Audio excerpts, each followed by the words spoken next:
Hola chicos, vamos a continuar con la lección 3.1, pero entonces ya habíamos revisado las propiedades periódicas de los elementos y en esta parte vamos a revisar entonces la reactividad y las reacciones que caracterizan a algunos de los grupos de la tabla periódica. Habíamos determinado que la tabla periódica principalmente está dividida por metales, no metales y metaloides. Y sabemos que los no metales se ubican en la parte derecha de la tabla periódica y los metales se encuentran a la izquierda. Entonces, si yo me muevo de derecha a izquierda, yo puedo observar cómo paso de no metales, metaloides a metales. Es decir, que hay un carácter metálico creciente cuando yo me muevo de derecha a izquierda por un periodo en la tabla periódica. Y si nos movemos dentro de un grupo, entonces, por ejemplo, aquí yo tengo metales, metaloides y no metales. Y aquí tengo no metales, metaloides y metal. Es decir, que yo también tengo un carácter metálico creciente en la medida que desciendo por un grupo de la tabla periódica. De manera general, los metales tienen un lustre brillante, diversos colores, casi todos son plateados, son sólidos maleables y dúctiles, buenos conductores del calor y de la electricidad. Y ya hablando sobre su reactividad química, sobre sus propiedades químicas, casi todos los óxidos metálicos son sólidos iónicos con carácter básico y tienden a formar cationes en disolución acuosa. Por otro lado, los no metales entonces no tienen lustre, poseen diversos colores. Los sólidos suelen ser quebradizos, algunos duros y otros blandos. Malos conductores del calor y de la electricidad. Y, como propiedades químicas, la mayor parte de los óxidos no metálicos son sustancias moleculares que forman soluciones ácidas. Tienden a formar aniones u oxiones en disolución acuosa. Volviendo a los metales, entonces nos dicen que son sólidos, maleables, es decir, que se pueden golpear para formar láminas delgadas, y dúctiles, que se pueden estirar para formar alambres e hilos. También los metales tienden a tener energías de ionización bajas y por tanto tienden a formar iones positivos con relativa facilidad. Por lo tanto, los metales se oxidan y cuando hablamos de oxidación estamos hablando de un proceso de pérdida de electrones. Cuando participan en reacciones químicas con diversas sustancias comunes, incluidos el oxígeno y los ácidos. Otra característica, por ejemplo, de los metales y especialmente de los metales de transición es su capacidad para formar más de un ion positivo. Nosotros sabemos que el grupo 1A todos tienen una carga de +1, en el grupo 2A tienen todos una carga de +2, pero los metales de transición tienen la capacidad para formar más de un ion positivo, por ejemplo el hierro, el cobre, el oro, entre otros. Los compuestos de metales con no metales suelen ser sustancias iónicas. Ok, entonces un metal junto con un no metal nos da como producto una sustancia iónica. La mayor parte de los óxidos y halogenuros metálicos son sólidos iónicos. Entonces un óxido metálico como lo es el óxido de níquel es un sólido iónico. Un halogenuro metálico, ¿cuál sería un ejemplo de un halogenuro metálico? La mayor parte de los óxidos metálicos son básicos. Entonces, yo tengo un óxido metálico que está dado por un metal más oxígeno. Cuando se mezclan con agua van a formar un hidróxido metálico. Entonces aquí yo tengo el óxido de sodio más agua me forma el hidróxido de sodio. El óxido de calcio más agua me forma el hidróxido de calcio. Por otra parte, los óxidos metálicos también demuestran su basicidad reaccionando con ácidos para formar sales y agua. Entonces yo tengo un óxido metálico más ácido que me produce sal y agua. Un óxido metálico como el óxido de níquel, más ácido, en este caso el ácido clorhídrico, me forma cloruro de níquel más agua. Teniendo en cuenta eso, entonces Escriba la ecuación química para la reacción entre óxido de cobre 2 y ácido sulfúrico. La respuesta es... Por otra parte, entonces, para los no metales, ellos varían considerablemente en su apariencia. De estos no metales, 7 existen en condiciones ordinarias como moléculas diatómicas. 5 de ellos son gases: hidrógeno, nitrógeno, oxígeno, flúor y cloro.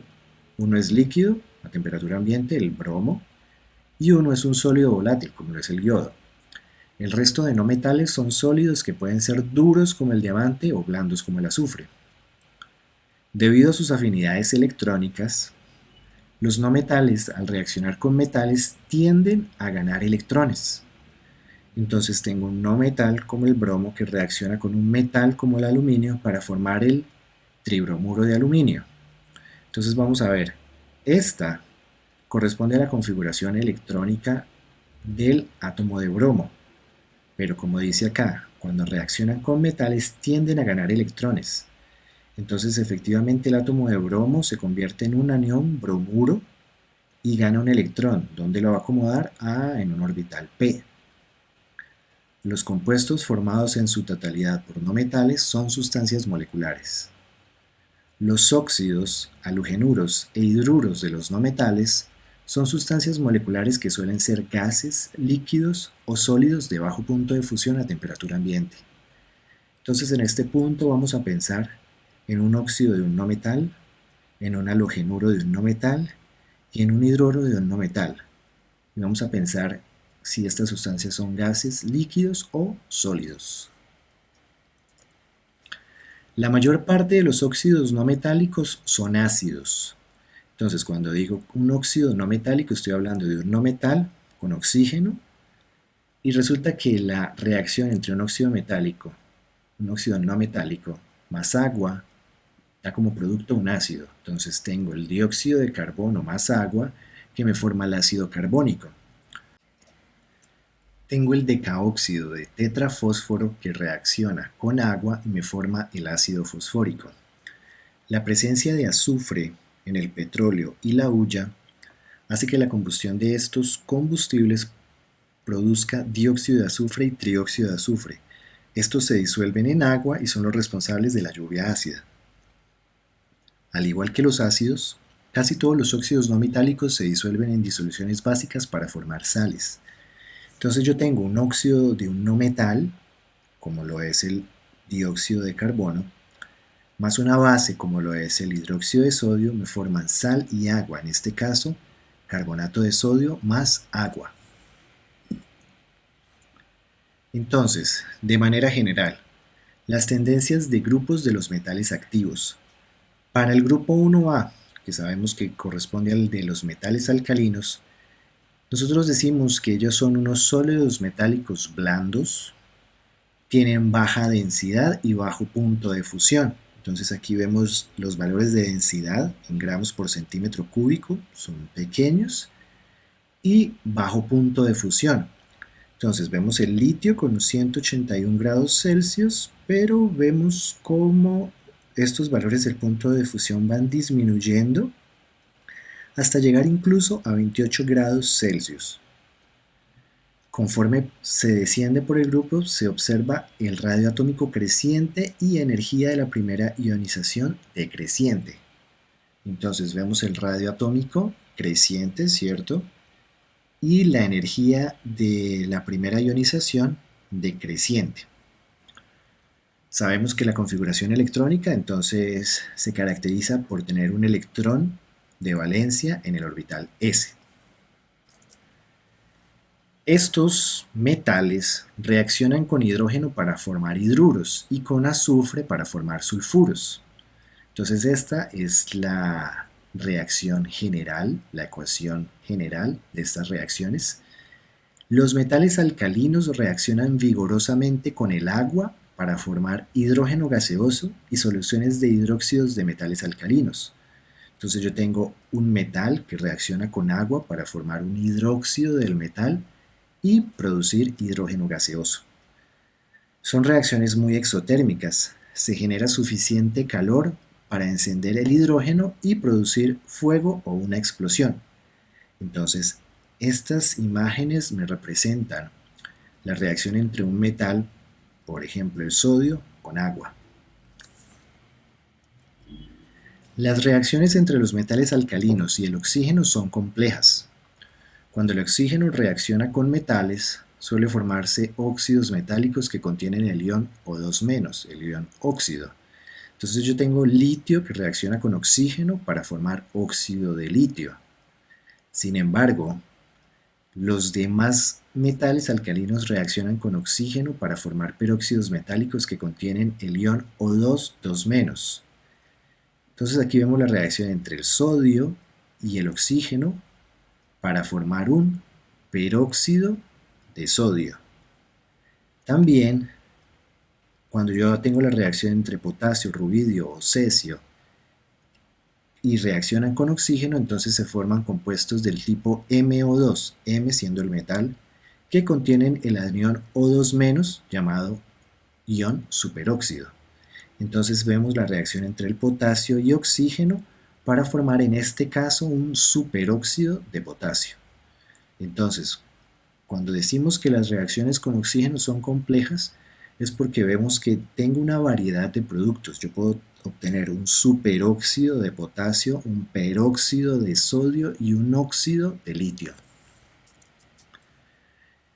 El grupo 2A, correspondiente a los metales alcalino-térreos, son sólidos con propiedades metálicas típicas, son más duros y densos que sus compañeros del grupo 1A y funden a temperaturas más altas. Son más duros y densos, entonces vemos que efectivamente la densidad aumenta. Funden a temperaturas más altas. Nosotros habíamos visto que inclusive el menor valor que habíamos observado para el grupo 1A era de 28 grados Celsius. Aquí ya tenemos 727 grados Celsius. El radio atómico aumenta en la medida que yo desciendo por el grupo y la energía de ionización disminuye.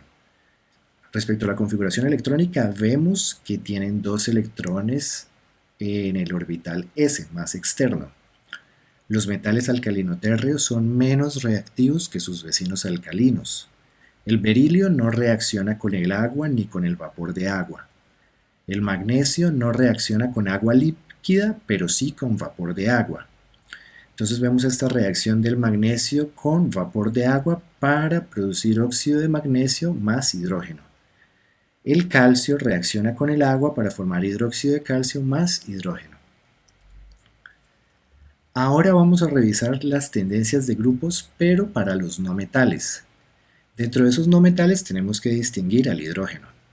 La energía de ionización del hidrógeno es de 1312 kJ, mucho mayor que la de los metales alcalinos, comparable con la de no metales como cloro y oxígeno. El hidrógeno comparte su electrón con no metales para formar compuestos moleculares. Entonces tengo la reacción del hidrógeno gaseoso con oxígeno gaseoso para formar agua. Este delta de H hace referencia a qué propiedad, cómo se llama esto, qué representa delta de H. Al reaccionar con metales activos para formar hidruros metálicos sólidos, hidruros entonces se caracterizan por este ion, el ion H-, demuestra que el hidrógeno puede ganar un electrón sugiriendo un parecido mayor con los halógenos. Llegamos al grupo 6A, el grupo del oxígeno, cuya configuración electrónica entonces se caracteriza por la ocupación de los orbitales S y P, la configuración NS2-NP4, ¿cierto? Solamente que aquí en estos casos ya hemos ocupado los orbitales 3D, 4D y en el caso del polonio los orbitales 4F y 5D también. En la medida que descendemos por el grupo vemos el aumento en el punto de fusión de las sustancias, también vemos un aumento en la densidad, el radio atómico y una disminución en los valores de la primera energía de ionización. El oxígeno se encuentra en dos formas moleculares, O2 y O3. Las dos formas son ejemplos de alótropos, que son formas diferentes del mismo elemento en el mismo estado, gases. Entonces aquí vemos una reacción donde nos muestra la transformación del oxígeno en ozono. El oxígeno tiene una marcada tendencia a atraer electrones de otros elementos y casi siempre está presente como un ion óxido, o 2-. Sin embargo, existen aniones menos comunes como los iones peróxido, o 2-, y el ion superóxido, o 2-. En esta reacción entonces vemos cómo el peróxido de hidrógeno se puede convertir en agua más oxígeno. Ya el grupo 7A nos habla sobre los halógenos, y entonces vemos que esta palabra halógeno está formada por estas dos raíces que significan juntas formadoras de sales. Entonces, entre estos halógenos encontramos el flúor, cloro, bromo y yodo. La configuración electrónica entonces se caracteriza por la ocupación de los orbitales ns2, np5. Respecto a los puntos de fusión, entonces pues vemos un aumento también en la medida que desciendo por el grupo. Respecto a las densidades, entonces observamos que las unidades de estas densidades son en gramos por litro. ¿Tienen ustedes idea por qué? En estos casos sí es gramo por centímetro cúbico. Respecto al radio atómico vemos un aumento en la medida que desciendo por el grupo, y respecto a la energía de ionización vemos una disminución cuando yo empiezo a descender por el grupo 7A. Los halógenos tienen afinidades electrónicas muy negativas, por lo que su química está dominada por su tendencia a ganar electrones de otros elementos para formar iones halogenuro, es decir, X-. Entonces yo tengo una reacción entre el agua y el flúor para formar ácido fluorhídrico, y entre el óxido de silicio y el flúor para formar un fluoruro de silicio. Ya cuando estos halógenos reaccionan con hidrógeno gaseoso, entonces pueden formar estos haluros de hidrógeno que en agua pues corresponden a los ácidos halogenhídricos. Por último encontramos el grupo 8A, el grupo de los gases nobles, donde la configuración electrónica se caracteriza por la ocupación de los orbitales s y p, ns2, np6, excepto para el helio. En este caso nosotros vamos a observar el aumento en el punto de ebullición, y también vale mencionar que aquí las unidades corresponden a Kelvin. Los valores de densidad, también vemos un cambio en las unidades, ahora son gramos por litros, y también vemos un aumento en esos valores en la medida que yo desciendo por el grupo. El radio atómico también se observa un aumento, y respecto al potencial de ionización pues se observa una disminución en la medida que yo desciendo por el grupo 8A. Los gases nobles tienen subcapas S y P totalmente llenas. Todos los elementos del grupo 8A tienen energías de ionización elevadas, y se observa la disminución conforme se desciende por el grupo. Aquí se observan algunos de los ejemplos donde los gases nobles hacen parte de compuestos. Entre estos entonces tenemos fluoruros de xenón, fluoruros de criptón y compuestos con argón que también poseen átomos de flúor e hidrógeno. Así llegamos al final de la lección 2.3 y también del módulo 2.